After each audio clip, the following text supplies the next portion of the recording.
Hey guys, welcome back to our channel Take 2. Today in this video I'm going to show you guys how you can sync Viber on phone. So let's just get started guys. I'll be teaching you guys a very easy step to sync Viber on phone. So just follow me guys. First what you need to do is just go to your Viber and then you will be over here on this particular platform. Now from here what you need to do is on your bottom right corner you'll be having more options. Just go over there and then go a bit down and you'll find the setting option just above my notes like this, and you'll be having a lot of option over here which is account, privacy and many more. So from here what you need to do is you need to go to general.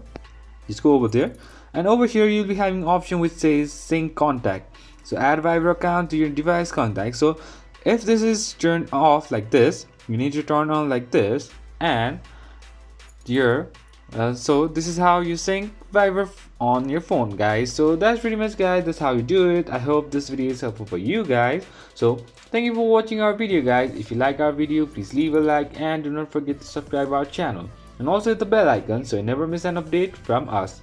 If you have any queries, just comment down below guys. I'll see you guys again in our next video. Till then, stay safe guys. Thank you for watching.